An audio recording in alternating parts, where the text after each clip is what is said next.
Il n'y a plus de place pour tout. Merci beaucoup, vraiment merci beaucoup parce que c'était pas facile. Et en fait, les infos que j'ai eues, on avait préparé d'autres situations, on n'a pas eu le temps de les faire, mais j'ai beaucoup apprécié vos infos. Elles étaient très bien construites. Il y avait du personnage, il y avait vraiment de l'émotion, il y avait vraiment beaucoup de petites choses. C'était un réel plaisir de vous regarder, de vous écouter. Voilà, vous avez joué avec les émotions, c'était... Enfin, pour moi, en tout cas, j'ai trouvé ça superbe. Et j'ai trouvé intéressant aussi ce thème parce que ça nous a fait aussi découvrir un peu autre chose. Et c'est à creuser, c'est pas mal. Donc voilà, je sais pas si vous avez d'autres choses à compléter ou à dire, plutôt vos impressions. Je trouvais ça assez intense par rapport à la thématique, par rapport à la construction. Enfin, je trouvais vraiment qu'il y avait quelque chose d'assez intense, peut-être parce qu'on est resté vraiment sur un sujet, on a voulu s'impliquer et autres, mais c'est vraiment ressenti un côté intense, un côté construit, un côté de vouloir ouais, voilà, être utile. Il n'y a pas eu de, on va dire, de leadership. On a vraiment voulu être tous ensemble, pouvoir faire la meilleure histoire et être ouais, le plus construit, quoi. C'est vraiment ressenti. Moi, je trouvais que c'était un thème délicat, parce que c'est vrai qu'on peut, nous, comme vous l'avez remarqué, on a tendance à rigoler. Alors oui, on peut rire de tout, mais la difficulté, c'était de ne pas tomber dans le Cliché, chez les cliché, dans le potage, et peut-être même dans le nauséabond, où on voulait pas se moquer. Hein. Donc c'était toujours délicat quand on joue avec ces choses-là. Donc c'est vrai que pour le coup, moi aussi, je suis assez satisfait de ce qu'on a pu emmener dans les impôts, de la manière dont on a abordé ce thème qui est pas simple.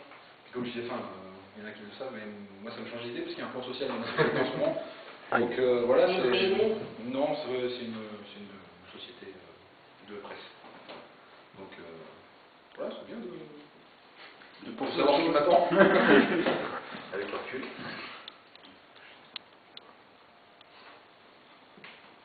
Ouais, je voulais pas prendre Non, je pense au côté délicat du sujet et du coup j'ai trouvé ça, c'est vrai que c'est difficile parce qu'en effet il ne faut pas qu'on aille dans des excès, soit trop sérieux, soit trop rigolard et on a été à mi-chemin je pense. Enfin, et j'ai bien aimé parce que du coup le fait d'être une équipe et on a essayé tous de paliser au moins une fois dans le... Ça s'est fait naturellement. Ouais, vraiment, oui. On n'a pas réfléchi, on n'a pas stressé pour se dire C'est pas fixé de contraintes non plus. Enfin, moi je sais que personnellement je ne me suis pas cherché à me dire qu'il faut faire du gravé ou autre en fait.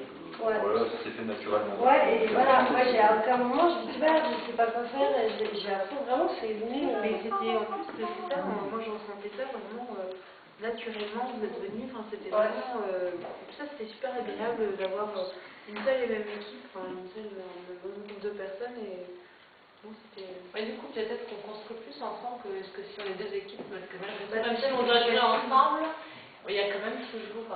c'est plus facile, vous savez de quoi vous partez. Oui. oui, donc niveau caucus. Puis bon, le fait que la situation soit donnée aussi. Bah justement, le fait que la situation soit donnée, ça évite de réfléchir, faire tendance à scénariser un petit peu trop leurs impôts, de vraiment partir de la plateforme de base et puis de laisser de la vivre en fait. On a quand même réussi à tenir 8 minutes sur une impro qui, des fois, sur scène, on est resté, on va dire, sur le même lieu, et des fois, quand on est sur le même lieu, on patine en 3 minutes, et là, on a... Il y a eu des choses vraiment très différentes. On avait vu un Sylvain qui commençait à devenir un peu psychotique, qui monte sur sa chaise, machin. Non, c'était vraiment... il y a aussi Barbara qui avait fait d'autres choses. Pauvre Boris, j'avais envie de se donner un mouchoir. Mais même tout, vous avez eu tous à chaque fois une petite particularité qui a fait que ça enrichit vos persos, ça enrichit la situation, du coup vous étiez tous statiques et c'était vraiment... franchement, on y croyait, quoi. C'était un côté un petit peu décalé évidemment, mais c'était vraiment sympa. Moi, la dernière pièce que vous avez faite, là, c'était donc le plan de licenciement. Moi, j'avais vraiment l'impression de revivre ce que j'avais vécu à Tenex, parce que j'ai travaillé à la centrale nucléaire de Cattenom. Ça s'est vraiment passé comme ça, quoi. Vous avez volé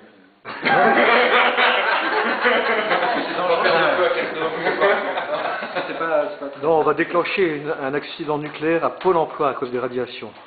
Ça, c'est prévu dans notre... Non, mais faites tout sauter, on s'en fout. Attendez que le vent se Attendez lève que sur le vous.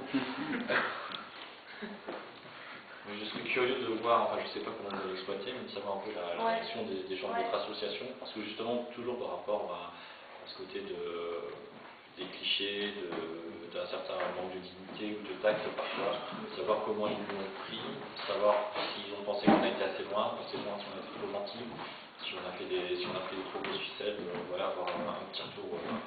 Parce que c'est vrai que tout le long, à chaque fois, je me suis posé la question, merde, quand t'as juste pris, ouais. Mais moi je reviens à ce que j'avais dit quand la famille qui se met est-ce que dans votre tête, enfin est-ce que vous êtes dans le cliché? Je vous pose vraiment la question quoi. Vous êtes dans le cliché, en fait le chômeur c'est un feignant, et instinctivement vous le recrachez parce que c'est la propagande, ou c'est mûrement réfléchi dans votre tête. Vous vous rendez compte que c'est comme ça que ça se passe et c'est comme ça que vous l'avez joué. Vous voyez, je pose la question comment vous avez... ça dépend, des fois c'est cliché, des fois c'est sur le vécu, on a tous, c'est ça, et donc on sait à peu près tous comment ça se passe réellement.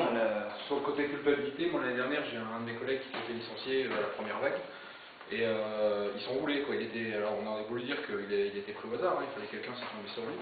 On avait beau lui dire que c'était pas de sa faute, qu'il avait fait aucune faute professionnelle, qu'il n'était pas incompétent, la preuve c'est qu'il a retrouvé du travail par la suite. Mais ils sont roulés, c'était incroyable, hein, on aurait dit qu'il avait tué quelqu'un.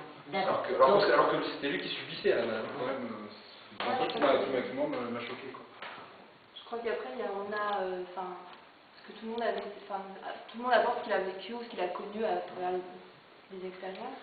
Et puis après il y a ce qui réalise. Sauf Sylvain qui n'a jamais connu l'échec, mais bon, ça c'est dans ta vie parallèle. Et après, je pense que c'est ce que l'autre renvoie aussi. Enfin, je pense que. En fait, c'est ses parents qui ont connu un échec. Voilà. Non, mais je pense qu'après, on comprend ce que l'autre propose. On est encore dans la proue là. Hein.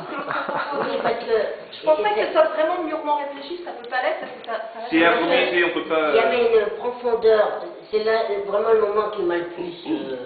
C'est ce passage-là de la famille. Il y avait une profondeur et j'essaye de savoir d'où elle vient. Quoi. Enfin, là, moi, ça m'a fait penser à. Enfin, il y avait un mélange du jeune, de l'étudiant qui reste longtemps chez ses parents, donc c'est le film Tanguy. Moi, j'ai revu ça en fait. Ouais. Moi, je suis parti aussi dans ma famille. C'est bon, on lui a payé des études, maintenant, il faut qu'il se bouge le cul, il dégage. Quoi. On aimerait profiter et puis il nous coûte cher. Puis ta soeur qui est quoi? Oui, puis il y a un peu l'image de l'étudiant qui, en France, les gens qui font beaucoup d'études et qui, au bout du compte, se retrouvent chômeurs parce qu'ils ont la belle idée de se dire, avec si je prends ces études-là qui ne me plaisent pas du tout, je suis sûr et certain d'avoir un boulot alors que c'est pas le cas. Oui, ouais, voilà. Parce que là, on leur dit, si t'avais appris un métier, t'en serais pas là. C'est un coup de te dire. Oui, c'est un gros discours. Oui, c'est du discours familial. Après, il y a juste à pousser un pas plus loin sur le chômage et on imagine que même si c'est pas dit comme ça, il doit y avoir ce ressenti-là qui doit exister. Et l'humour, parce que vous auriez pu, après tout, pourquoi pas, ne pas faire d'humour et être dans le grave. Je sais pas, je me pose la question, comment ça se fait que vous tombez dans l'humour, ce qui est bien, hein, c'est pas une histoire de bien ou pas bien, mais... Ça du temps, mais parce que aussi c'est plus facile. Mais c'est parce que si on regarde des fois certaines situations, elles sont absurdes, mais sans qu'on se rende compte dans la vie, on peut dire ça. Ben, il y en a une, quand je sais plus le patron, c'était qui? C'était toi. Je vous explique, pour sauver l'entreprise et dans vos emplois, on est obligé de faire un plan social, vous serez tous licenciés. Absurde. Mais la mention que c'est un discours réel. Oui. Qui est. C'est ça, si on veut continuer à faire des bénéfices, il ne faut plus vous payer. Et donc vous êtes dans l'humour parce que tu commences à. Moi, c'est pas plus facile, non, c'est pas le bon terme, mais ça dédramatise les choses. Ça dédramatise. Et voilà. Ça met un rôle public sur une situation qui, en fait, est un drame. Maintenant, on aurait pu les jouer vraiment dramatiques, mais c'est vrai que c'est pas trop notre registre. Puis après, on ne savait pas trop aussi, il faut pas que ça... Enfin, c'est un truc qui organise en famille où il y a à chaque fois il y a un drame et tout le monde se met à pleurer. Est-ce que c'est tenable? Et puis émotionnellement pour nous, parce que même lorsqu'on est sur scène, si on commence à jouer un sentiment grave, on le vit quand même un petit peu et c'est pesant, c'est une certaine fatigue. Alors quand on rigole, on est plus léger. Et plus spontané aussi, quelque chose. Puis on sait que le public, de manière générale, aime bien quand ça rigole. Ici, il y a des chômeurs qui voient un truc dramatique, c'est le chômeur en plus, et il n'y aura plus de public chômeur, ils sont tous morts de suicider, après le spectacle. Non, vaut mieux les faire rire. Par contre, on va bientôt devoir... Oui, allez, bonsoir. Voilà. Merci à vous. Merci.